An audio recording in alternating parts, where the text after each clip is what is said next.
Bismillahirrahmanirrahim. Yusalluna 'alan nabi ya ayyuhalladzina amanu sallu 'alaihi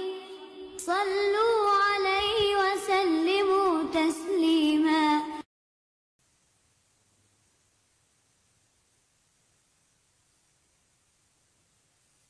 Assalamualaikum warahmatullahi wabarakatuh.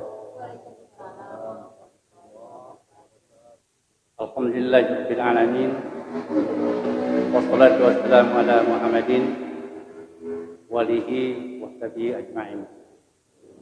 Amma ba'd. A'udzu billahi minasy syaithanir rajim. Bismillahirrahmanirrahim. Alif lam mim. Zalikal kitabu la raiba fihi lil muttaqin. Shadaqallahul azim.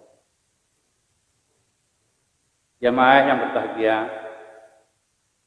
Pertama, tentunya kita panjatkan puji dan syukur kehadirat Allah Subhanahu wa taala. Hari ini kita masih bisa lakukan aktivitas di mana aktivitas itu dalam rangka memberikan sebuah solusi kepada diri kita sendiri. Bahwa manusia tanpa solusi merupakan sesuatu yang tidak maksudnya kurang bisa memberikan peluang kepada diri kita sendiri. Oleh karena itu, melalui mimbar ini, saya bersama-sama dengan jamaah sekalian tentunya berharap kepada Allah Subhanahu wa taala agar apa yang diniatkan oleh kita, terutama kaum muslimin, akan mendapat keberkahan dari Allah Subhanahu wa taala. Terus terang, dalam kehidupan yang kita alami saat ini, terutama secara pribadi, bahwa timbul suatu pertanyaan dalam diri setiap orang yang mengaku agama Islam, terutama dari diri saya sendiri.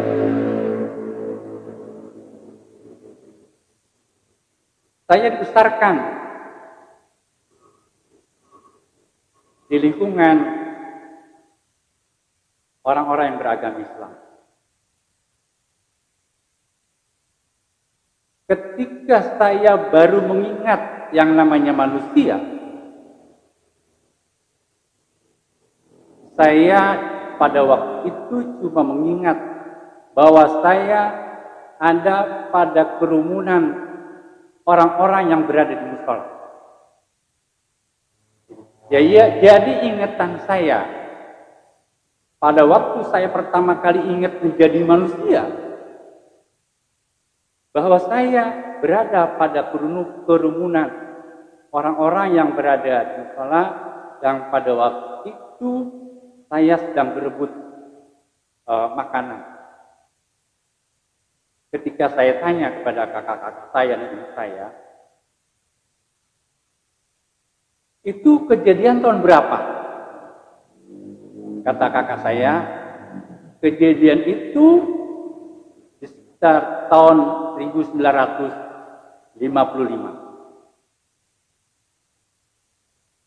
Jadi kejadian pertama kali saya itu mengingat sesuatu apa yang saya ingat sampai sekarang, itu terjadi pada tahun 1955, yaitu di sebuah musola bertempat di Kampung Bali Matraman, Jakarta Selatan. Oleh karena itu, nama saya ada ujungnya di belakang itu adalah sebutan untuk mengingat bahwa nama saya dilahirkan di Kampung Bali Matraman, Jakarta Selatan. Jamaah yang berbahagia, dalam perjalanan beragama, saya mengalami sesuatu. Saya melihat, mengamati perkembangan bangsa Indonesia. Sampai hari ini, saya sudah mengalami 7 kali ganti presiden. Di mana negara Republik Indonesia yang mayoritas beragama Islam, sampai hari ini tidak bisa membuat sebuah peneliti. Ada apa, Grang? Kenapa bangsa Indonesia yang mayoritas beragama Islam itu tidak bisa membuat peneliti? Tidak apa? Itu yang jadi pertanyaan saya. Mungkin bapak-bapak dan saudara-saudara tidak mengalami, tapi entah mengapa saya berpikiran seperti itu. Kenapa orang lain bisa? Inilah salah satu upaya saya untuk memberikan sebuah motivasi self bahwa pasti ada terjadi sesuatu di dalam ajaran-ajaran.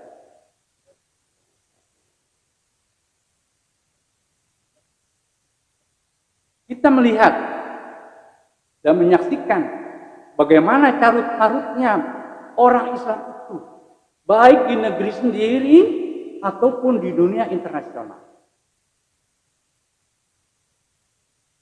Menurut pakar sosiolog, bahwa abad ini adalah abad kehancuran umat Islam. Betapa tidak?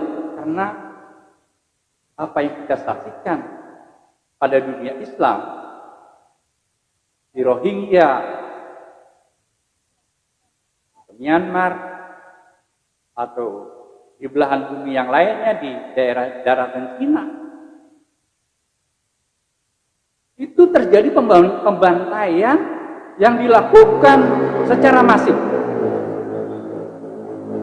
Di negara-negara Arab yang mayoritas Islam itu selalu bertempur. Nah, sementara di negara kita, Indonesia, yang dikenal sebagai orang yang bangsa yang ramah tamah, tetapi di dalam cara-cara beragama itu saling memusuhi. Ini yang menjadi persoalan-persoalan. Padahal seluruh dunia, baik di Indonesia maupun di dunia yang lainnya, kitabnya sama, Tuhannya sama, nabinya sama. Ini yang jadi persoalan-persoalan. Kenapa akhirnya saya berusaha untuk mengungkapkan satu kajian-kajian yang berkaitan dengan kemunduran umat Islam itu. Di Indonesia ada golongan-golongan yang dianggap dia yang paling benar dan menjelekkan golongan-golongan yang lain. Ada satu golongan, dia mengatakan bahwa nggak usahlah para kiai itu masih politik. Lalu saya katakan, kalau orang Islam itu tidak berpolitik, kemudian negara itu dikuasai oleh bangsa lain, apa yang terjadi pada umat Islam?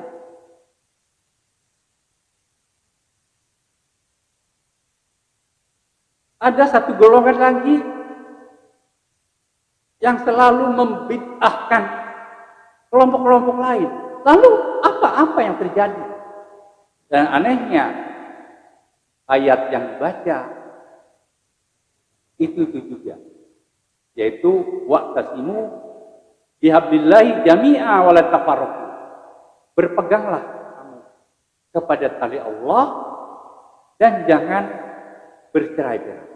Itu ayat dibaca tapi sementara dia membuat firqah. Jadi kata Allah, berpeganglah kau kepada tali Allah dan jangan berfirqah-firqah. Tapi aneh, justru dia membuat firqah. Ini yang menurut saya, apa sih yang terjadi pada umat Islam? Akhirnya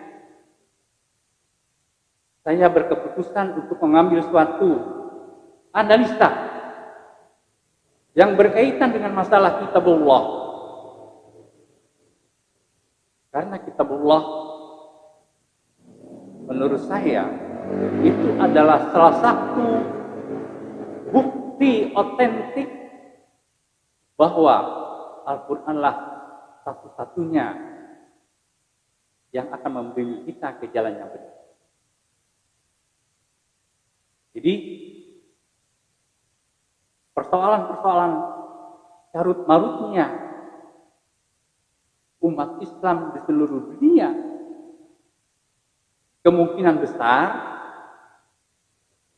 ada kesalahpahaman di dalam mengartikan ayat-ayat Quran. Oleh karena itu, untuk mengetahui di mana letak kesalahan itu, maka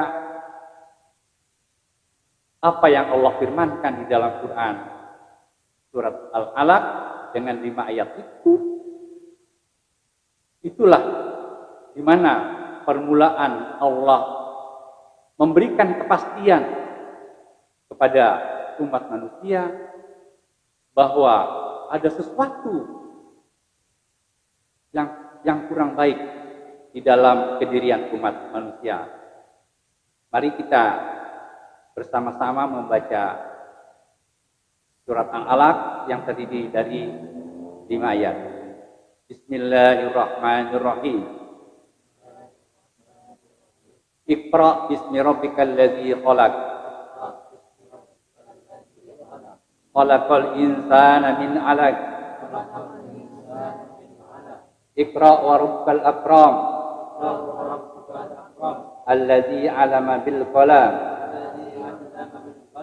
'Alamal insana ma lam ya'lam. Jamaah yang berbahagia,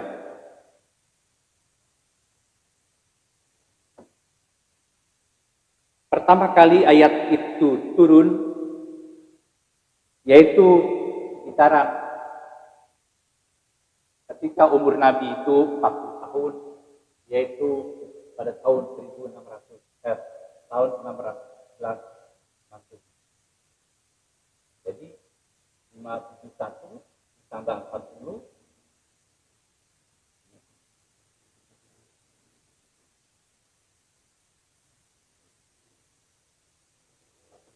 membaca Quran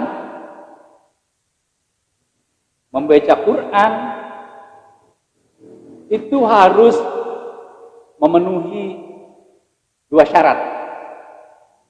Yaitu yang pertama adalah membaca Quran saat ini dan membaca Quran apa latar belakang ayat itu turun. Jadi begitu. Jadi di dalam Quran itu yang terdiri dari 114 surat, bahwa surat ke-37 ada latar belakangnya surat ke-36. Surat ke-36 ada latar belakangnya surat ke-35.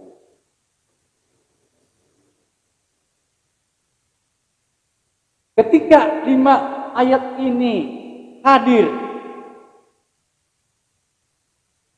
yang dikumandangkan oleh Rasul Muhammad bahwa ada latar belakang yang melatar belakangi persoalan-persoalan manusia saat itu. Kalau kita baca Iqra bismi rabbikal ladzi khalaq, bacalah dengan nama Rabbmu yang telah menciptakan. Pada saat itu, pada tahun 611, dari mulai kelahiran Nabi Isa, mulai dari tahun 1